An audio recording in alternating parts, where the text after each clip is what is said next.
پریم چند کے افسانوی مجموعے واردات میں شامل دوسرا افسانہ معصوم بچہ۔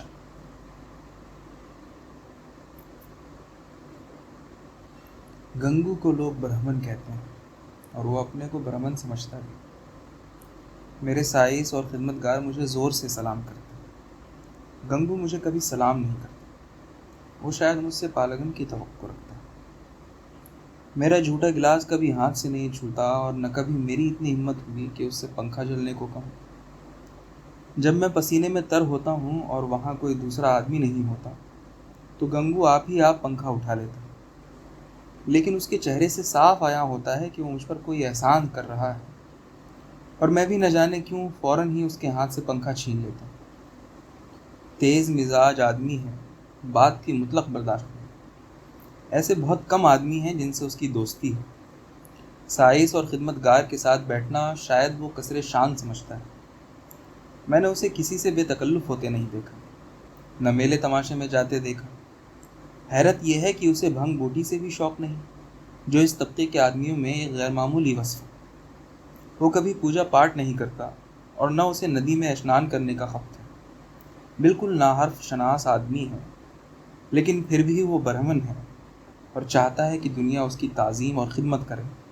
اور کیوں نہ چاہے، جب اجداد کی پیدا کی ہوئی ملکیتوں پر آج بھی لوگ قابض ہیں اور اسی شان سے قابض ہیں گویا انہوں نے خود پیدا کی ہو، تو وہ کیوں اس تقدس اور امتیاز کو ترک کر دے جو اس کے بزرگوں نے پیدا کیا تھا۔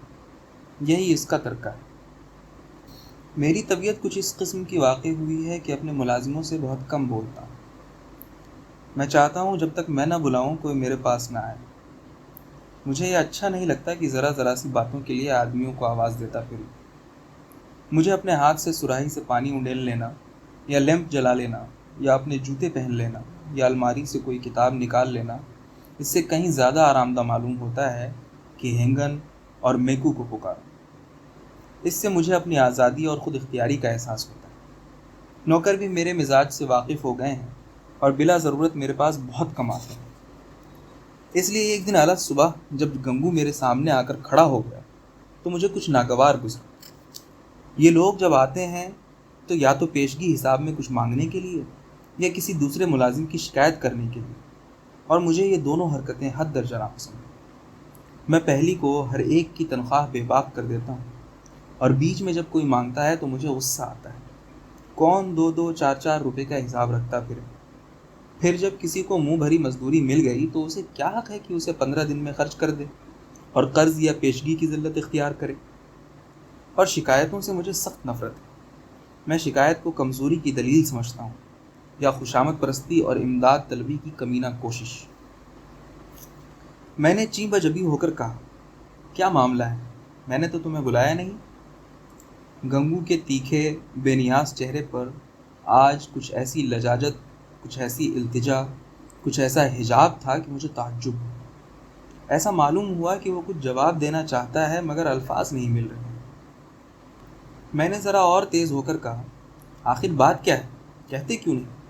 تم جانتے ہو یہ میری ہوا خوری کا وقت ہے، مجھے دیر ہو رہی ہے۔ گنگو نے مایوسانہ لہجے میں کہا، تو آپ ہوا کھانے جائیں، میں پھر آ جاؤں گا۔ یہ صورت اور بھی پریشان کرنے والی تھی۔ اس روا روی میں 1 منٹ میں وہ اپنی سرگزشت کہہ سنائے گا۔ وہ اتنا جانتا ہے کہ مجھے زیادہ فرصت نہیں، دوسرے موقع پر تو کم وقت گھنٹوں روئے گا۔ میرے کچھ لکھنے پڑھنے کو تو شاید کام سمجھتا ہو، لیکن غور و خوض کو، جو کہ میرے لیے انتہائی مصروفیت ہے، وہ میرے آرام کا وقت سمجھتا ہے۔ یقیناً یہ اسی وقت آ کر میرے سر پر سوار ہو جائے۔ میں نے تلخی کے ساتھ کہا، کچھ پیشگی مانگنے آئے ہو؟ میں پیشگی نہیں دیتا۔ جی نہیں سرکار، میں نے تو کبھی پیشگی نہیں مانگی۔ کیا کسی کی شکایت کرنا چاہتے ہو؟ مجھے شکایتوں سے نفرت ہے۔ جی نہیں سرکار، میں نے تو کبھی کسی کی شکایت نہیں کی۔ تو پھر خواہ مخواہ کیوں سر پر سوار ہو گئے؟ گنگو نے اپنے دل کو مضبوط کیا۔ اس کے بشرے سے معلوم ہو رہا تھا کہ وہ گویا کوئی جست لگانے کے لیے اپنی ساری قوتوں کو مجتمع کر رہا ہے۔ آخر اس نے کہا، مجھے اب آپ چھٹی دے دیں، میں اب آپ کی نوکری نہ کر سکوں۔ یہ اس قسم کی پہلی استدعا تھی جو میرے کانوں میں پڑی، میری خودداری کو چوٹ لگی۔ میں جو اپنے آپ کو انسانیت کا پتلا سمجھتا ہوں، اپنے ملازموں سے سخت کلامی نہیں کرتا، اپنی عقائد کو حتی الامکان نیام میں رکھنے کی کوشش کرتا ہوں، اس درخواست پر کیوں نہ حیرت میں آ جاتا ہوں؟ تحکم کے لہجے میں پوچھا، کیوں؟ کیا شکایت ہے؟ آپ نے تو حضور جیسی نیک طبیعت پائی ہے ویسی کیا کوئی پائے گا، لیکن بات ایسی آ پڑی ہے کہ اب میں آپ کے یہاں نہیں رہ سکتا۔ ایسا نہ ہو پیچھے سے کوئی بات ہو جائے تو آپ کی بدنامی ہو۔ میں نہیں چاہتا میرے ڈیل سے آپ کے آبرو میں بٹا لگے۔ میرے دل میں الجھن پیدا ہوئی، دریافت حال کا اشتیاق پیدا ہوا۔ ہوا خوری کا نشہ اتر گیا۔ توکل کے انداز سے برآمدے میں پڑی ہوئی کرسی پر بیٹھ کر بولا، تم تو پہیلیاں بجھوا رہے ہو، صاف صاف کیوں نہیں کہتے کہ کیا معاملہ ہے؟ گنگو نے مجسم معذرت بن کر کہا، بات یہ ہے کہ عورت جو ابھی بدھوا آشرم سے نکال دی گئی ہے وہی گومتی دیو۔ وہ خاموش ہو گیا۔ میں نے بے صبر ہو کر کہا، ہاں نکال دی گئی ہے تو پھر تمہاری نوکری کا اس سے کیا تعلق ہے؟ میں اس سے بیاہ کرنا چاہتا ہوں حضور۔ میں حیرت سے اس کا منہ تکنے لگا۔ یہ پرانے خیال کا بونگا برہمن جسے نئی تہذیب کی ہوا تک نہیں لگی، اس عورت سے شادی کرے گا جسے کوئی بھلا آدمی اپنے گھر میں قدم بھی نہ رکھنے دے گا۔ گومتی نے محلے کی پرسکون فضا میں تھوڑی سی حرکت پیدا کر دی تھی۔ کئی سال قبل وہ بدھوا آشرم میں داخل ہوئی تھی۔ 3 بار آشرم کے منتظموں نے اس کی شادی کر دی، مگر ہر بار وہ ہفتہ عشرہ کے بعد بھاگ آئی، یہاں تک کہ آشرم کے سیکریٹری نے اب کی بار اسے آشرم سے نکال دیا تھا۔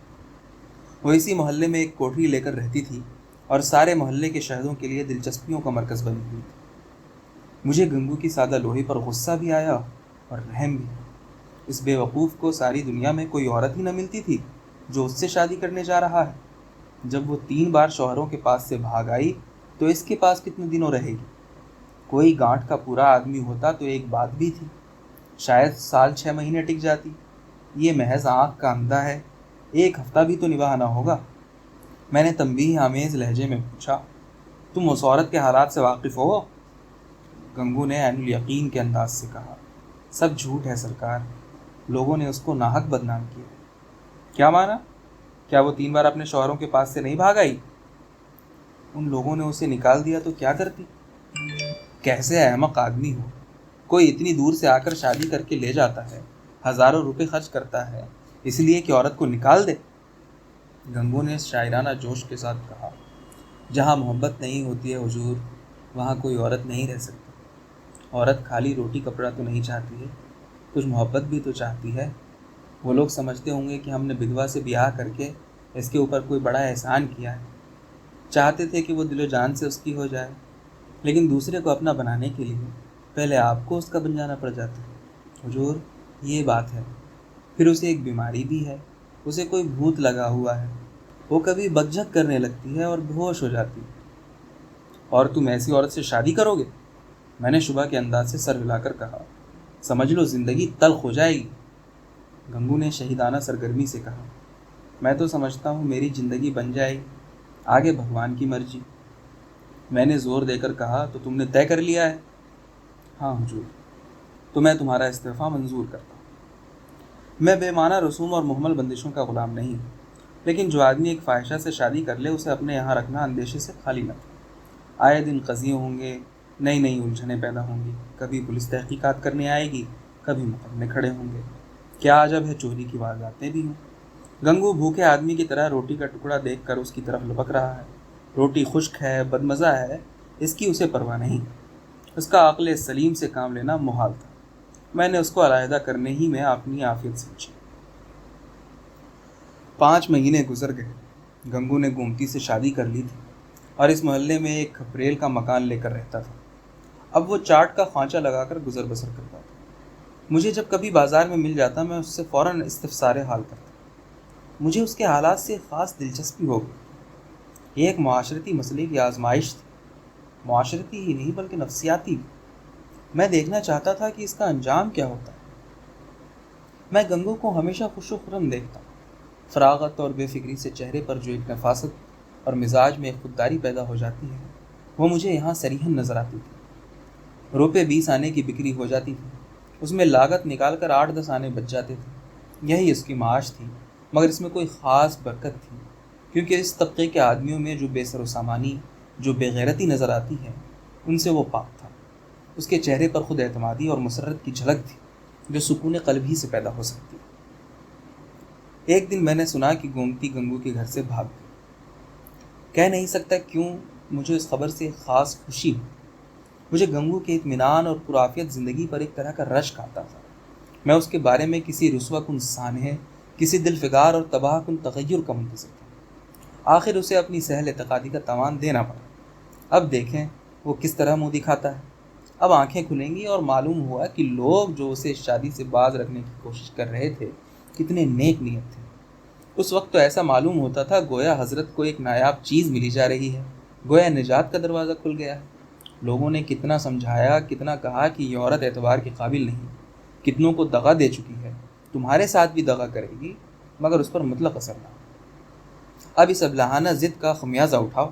میں تو ذرا مزاج پرسی کروں، کہوں کیوں مہاراج، دیوی جی کا یہ پروان پا کر خوش ہوئے یا نہیں؟ تم تو کہتے تھے وہ ایسی ہے اور ویسی ہے، لوگ اسے محض بدخواہی کے باعث تہمت لگاتے ہیں۔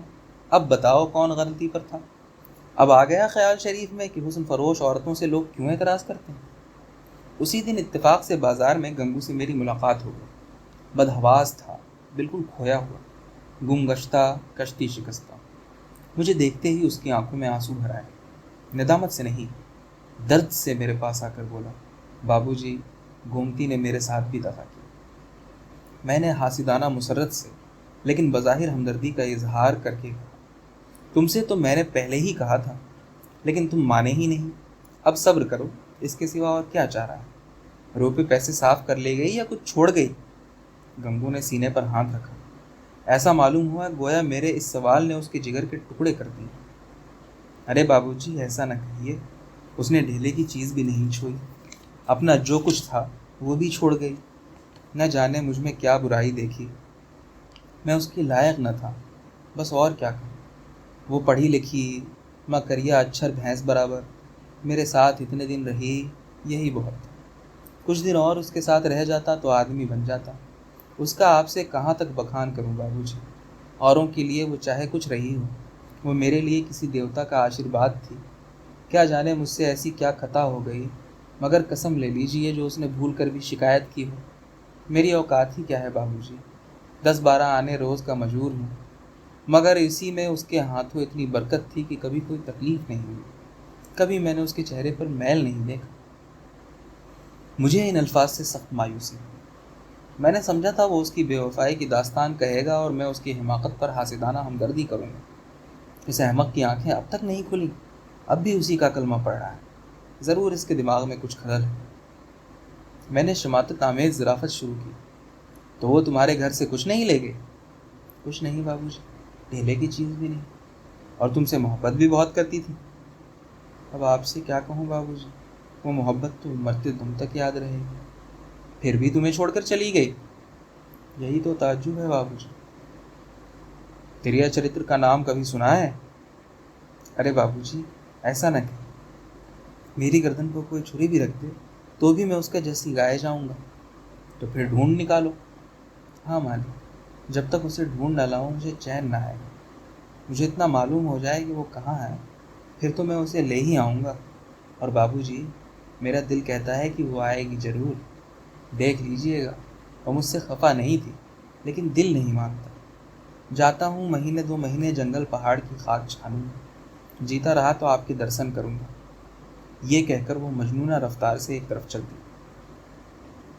اس کے بعد مجھے ایک ضرورت سے نینی تال جانا پڑا تفریح کے لیے۔ 1 مہینے کے بعد لوٹا اور ابھی کپڑے بھی نہ اتارنے پایا تھا کہ دیکھتا ہوں گنگو ایک نوزائیدہ بچے کو گود میں لیے کھڑا ہے۔ شاید کرشن کو پا کر نند بھی اتنے باغ نہ ہوئے ہوں گے۔ معلوم ہوتا تھا مسرت اس کے جسم سے باہر نکلی پڑتی، چہرے اور آنکھوں سے تشکر اور نیاز کے نغمے نکل رہے تھے۔ کچھ وہی کیفیت تھی جو کسی فاقہ کش سائل کے چہرے پر شکم سیر ہو جانے کے بعد نظر آتی ہے۔ میں نے پوچھا، کہو مہاراج، گومتی دیوی کا کچھ سراغ ملا؟ تم تو باہر گئے تھے۔ گنگو نے جامے میں پھولے نہ سماتے ہوئے جواب دیا، ہاں بابو جی، آپ کی دعا سے ڈھونڈ لایا۔ لکھنؤ کے زنانے اسپتال میں ملی، یہاں ایک سہیلی سے کہہ گئی تھی کہ اگر وہ بہت بے قرار ہوں تو بتلا دینا۔ میں سنتے ہی لکھنؤ بھاگا اور انہیں لے آیا۔ راستے میں یہ بچہ بھی مل گیا۔ اس نے بچے کو گود میں میری طرف بڑھایا۔ گویا کوئی کھلاڑی تمغہ پا کر اسے دکھا رہا۔ میری حیرت کی انتہا نہ رہی۔ ابھی اس کی شادی کو ہوئے کل 6 مہینے ہوئے ہیں، پھر بھی یہ بچے کو کتنی بے حیائی سے دکھا رہا ہے۔ میں نے تمسخر کے انداز سے پوچھا، اچھا یہ لڑکا بھی مل گیا؟ شاید اسی لیے وہ یہاں سے بھاگی تھی۔ ہے تمہارا ہی لڑکا نا؟ میرا کاہے کو ہے بابوجی، آپ کا ہے، بھگوان کا ہے۔ تو لکھنؤ میں پیدا ہوا؟ ہاں بابوجی، ابھی تو 1 مہینے کا ہے۔ تمہاری شادی ہوئے کتنے دن ہوئے؟ یہ 7واں مہینہ جا رہا ہے۔ شادی کے 6 مہینے میں پیدا ہوا؟ اور کیا بابوجی، پھر بھی تمہارا لڑکا ہے؟ ہاں جی۔ کیسی بے سر پیر کی باتیں کر رہے؟ معلوم نہیں وہ میرا منشا سمجھ رہا تھا یا نہیں، لیکن اسی سادہ لوہانہ انداز سے بولا، گھر میں مرتے مرتے بچی۔ بابوجی یہ نیا جنم ہوا، 3 دن 3 رات چھٹپٹاتی رہی، کچھ نہ پوچھیے۔ میں نے اب کی ذرا طنز کے ساتھ کہا، لیکن 6 مہینے میں لڑکا ہوتے میں نے آج ہی سنا۔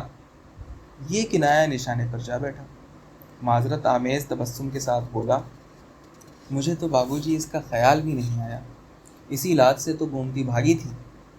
میں نے کہا، گومتی اگر تمہارا دل مجھ سے نہیں ملتا ہے تو مجھے چھوڑ دو، میں اسی دم چلا جاؤں گا اور پھر کبھی تمہارے پاس نہ آؤں گا۔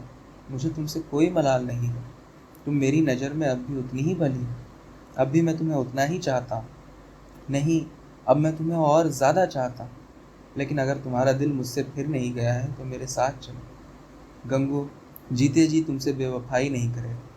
میں نے تم سے اس لیے بیاہ نہیں کیا کہ تم دیوی ہو، بلکہ اس لیے کہ میں تمہیں چاہتا ہوں اور سمجھتا تھا کہ تم بھی مجھے چاہتی ہو۔ یہ بچہ میرا ہے، میرا اپنا بچہ ہے۔ میں نے ایک بویا ہوا کھیت لیا تو کیا اس کی فصل کو اس لیے چھوڑ دوں گا کہ اسے کبھی کسی دوسرے نے بویا تھا؟